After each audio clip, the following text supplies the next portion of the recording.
Hello, my name is Will Meadows, and today we'll be talking about Amazon ECS, the Elastic Container Service.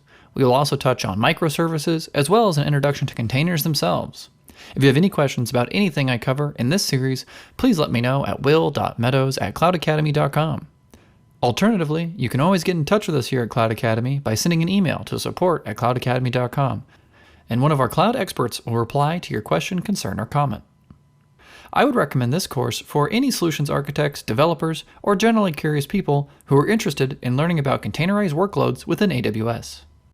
In this course, you'll learn about microservices, and will be able to explain the benefits that a microservice-based architecture or application has over a monolithic application. You'll also learn the differences between containers and virtual machines. Additionally, you'll be able to create your own containers and run them within ECS, and deploy them either serverlessly or on EC2 instances. You should have a decent understanding of cloud computing and cloud architectures, specifically with Amazon Web Services. It would be helpful to know about Docker and other container technologies, but that is not required. Feedback on our courses here at Cloud Academy are valuable to both us as trainers and any students looking to take the same course in the future. If you have any feedback, positive or negative, it would be greatly appreciated if you could send an email to support@cloudacademy.com. Please note that at the time of writing this content, all course information was accurate. AWS implements hundreds of updates every month as part of its ongoing drive to innovate and enhance its services. As a result, minor discrepancies may appear in the course content over time. Here at Cloud Academy, we strive to keep our content up to date in order to provide the best training available. So, if you notice any information that is outdated, please contact support@cloudacademy.com. This will allow us to update the course during its next release cycle. The problems of the monolithic application. To start off this lecture, I'd like to speak briefly about the problems of the monolithic application and what we can do about it. For many years, the software industry has been creating large, monolithic applications that were built with every feature tightly coupled together. It was natural to create the systems all at once and build them as a unit instead of as individual components. This idea worked fairly well for a time, but as the pace of innovation increased and the size of the applications began to bloat, large problems started to arise. Imagine we had an online forum website where users could create accounts, post new updates, comment on those posts, and had an internal chat feature.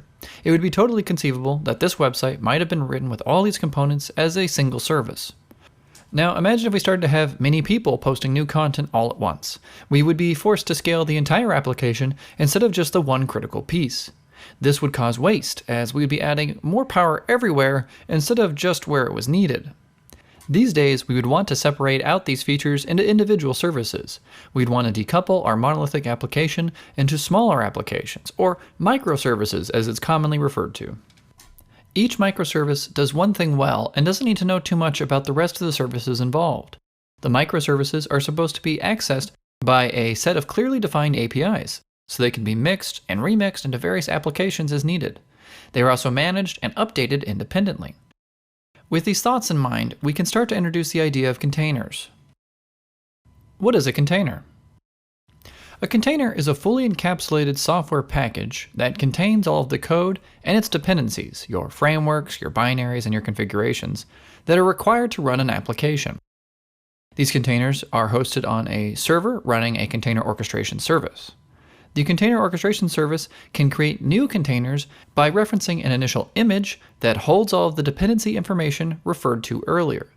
By containerizing your software, you provide a way to repeatedly deploy working code across many platforms that does not depend on the underlying system for its needs.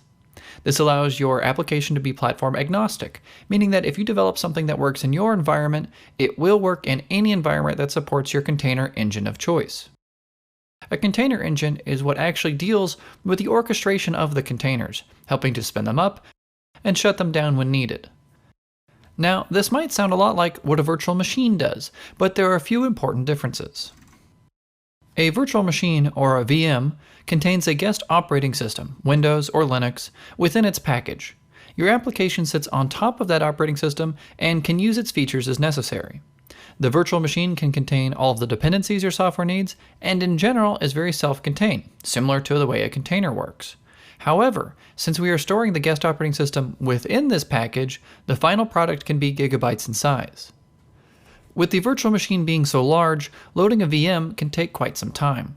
When a virtual machine is starting up, it must wait for that guest operating system to initialize before it can start running your application.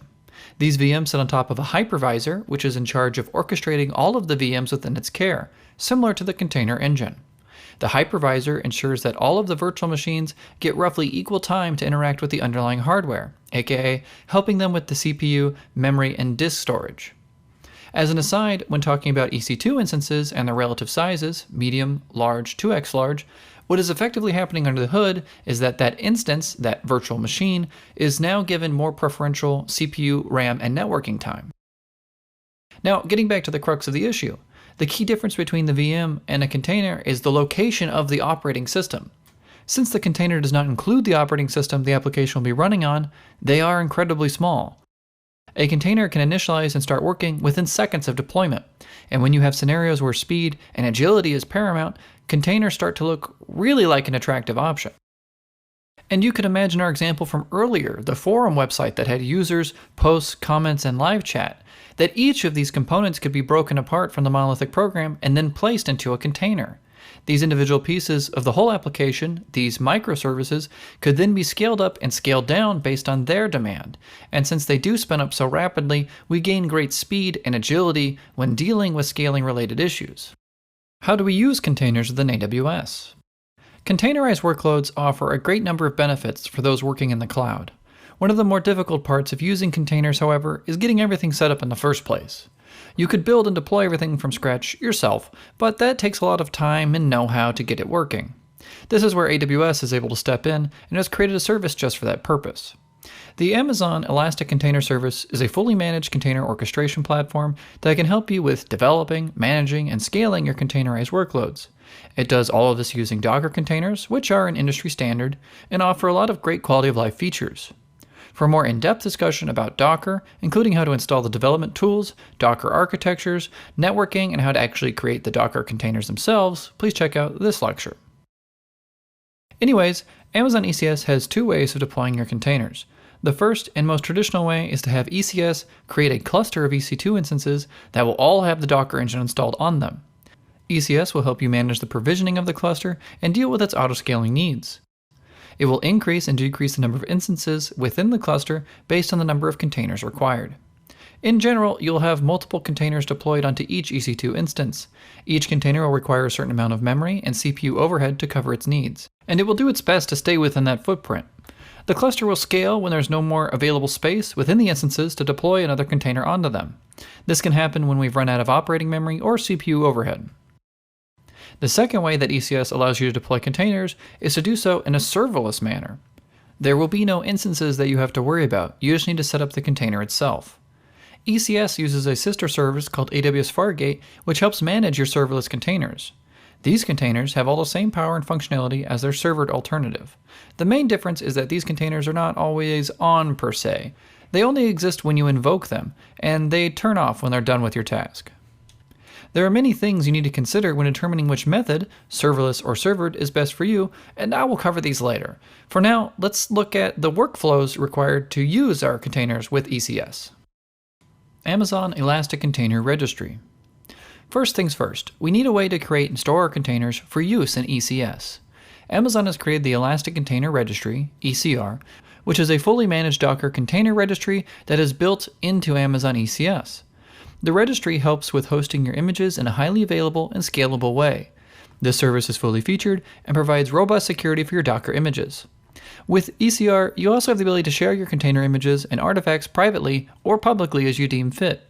Developers can even provide their containers to the public for worldwide discovery and download through the Amazon ECR public gallery.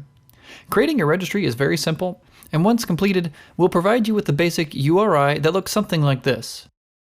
This is the location we can begin to post container images for use with the Elastic Container Service. And as you go about developing your containers for your applications, Amazon ECR has the ability to configure lifecycle policies for these container images. You probably won't need to keep more than a handful of your past images at any one time, so you can remove past versions after a certain number have been exceeded. This is configurable and is totally up to you.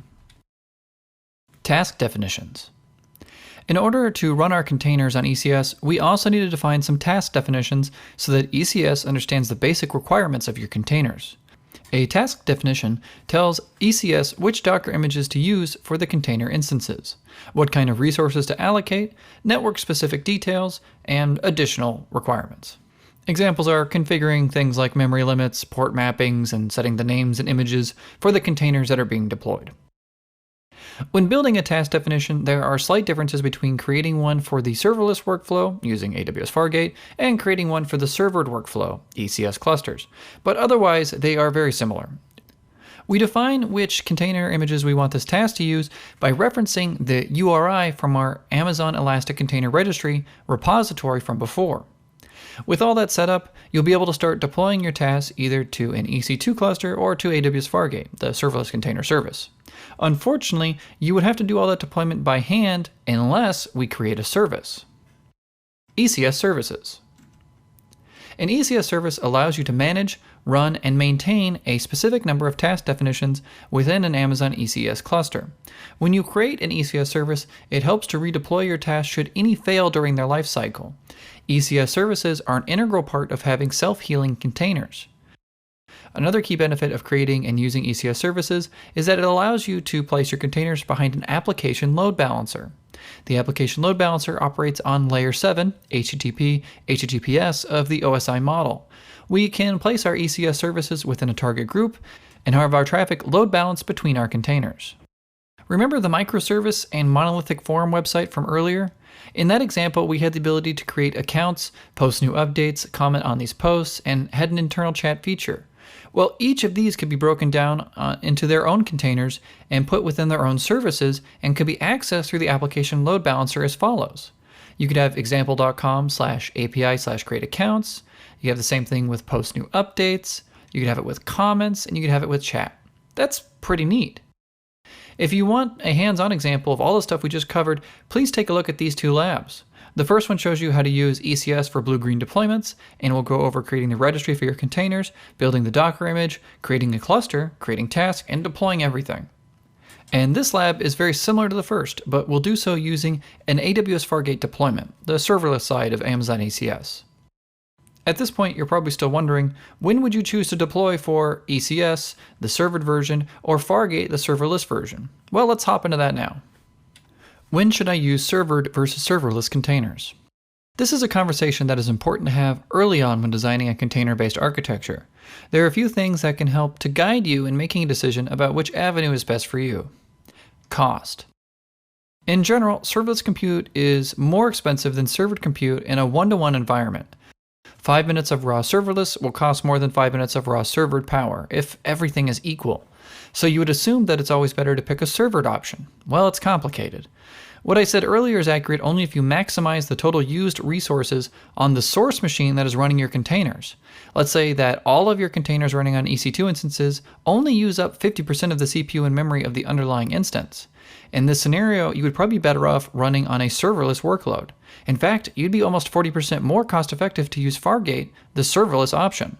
This is because serverless is always running at 100% effective CPU and memory utilization. Optimizing your instance-based containers can take a lot of fiddling and trial and error to really maximize your efficiency. But if you're able to bring that average CPU and memory reservation up to 100%, you would be 20% more cost-efficient using a pure EC2-based approach, the servered option. For an in-depth look of where I'm pulling this data from, please take a look over here. Amazon has done all the hard work in providing data for the cost side of this equation.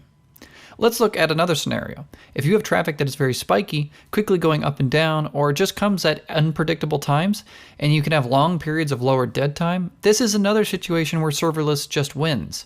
When dealing with this kind of traffic with an EC2 cluster, you still have to pay for all of that dead time. It still costs money to keep the cluster running when nothing is happening, even if you do autoscale down. Because you should always have a minimum number of instances ready with containers available for when that traffic does strike. So to summarize, on the cost side of things, if you have a workload that can support long-running operations that fully utilizes the CPU and memory of the underlying instances, a server deployment is probably the best course of action cost-wise. Otherwise, it might be prudent to check out serverless. Maintenance. One of the great upsides to using ECS is that you're in full control over the environment that your containers reside in. You also have the ability to control the types of instances that your containers run on with greater detail, like choosing network optimized or GPU optimized. However, the downside to all of that is you're also responsible for the upkeep of all these items. This includes patching of the instances, dealing with networking, and the overall security of the entire cluster. Fargate, in general, will allow you to focus on development and maintenance of just the application itself, instead of all the above. AWS takes care of all of that stuff for you. Networking options. Another point of contention for someone who is trying to determine which option to choose from is the availability of networking options between ECS and Fargate. With ECS, you can choose between 3 networking modes. Host mode, which ties the network of the container directly to the underlying host that's running the container. Bridge mode, where you're using a virtual network bridge to create a layer between the host and the networking of the container. This way, you can create port mappings that remap a host to a container port. The mappings can be either static or dynamic. And AWS VPC mode. With the AWS VPC network mode, Amazon ECS creates and manages an Elastic Network Interface, ENI, for each task, and each task receives its own private IP address within the VPC. This ENI is separate from the underlying host ENI. If an Amazon EC2 instance is running multiple tasks, then each task's ENI is separate as well. However, with Fargate, you are forced to just choose the AWS VPC mode. The good news is that AWS VPC mode covers a wide range of solutions, but if you needed a more specialized network mode for your containers, you might be stuck with using ECS over Fargate. Wrap up. Working with containers and Amazon ECS can help create a more robust application. You can do this by separating our monolithic programs into separate microservices that each can deal with a specific task well. These tasks can be placed within containers, which house all of the code, the dependencies, and everything your task needs to operate, and are designed to be quickly deployed and repeatable in all environments. Our container images can be housed within the Amazon Elastic Container Registry, where they can be maintained with lifecycle policies. Each image has a unique URI that allows you to use them for deployment within ECS. Additionally, you have the option to share your containers with the world, or to see other people's containers through the Amazon ECR Public Gallery. Containers that are managed with ECS can be placed on EC2 instances, which allow you to define the underlying infrastructure. This is good for when you have complicated network setups that you need to manage yourself. However, you also have the option to place them within a serverless framework using AWS Fargate, losing some direct control but gaining oversight from AWS. Choosing between serverless and servered containers is not an easy task, yet there are some distinct cost advantages associated with a serverless framework. Servered containers are only more cost-effective than serverless when you're able to utilize the entire capacity of the underlying instance.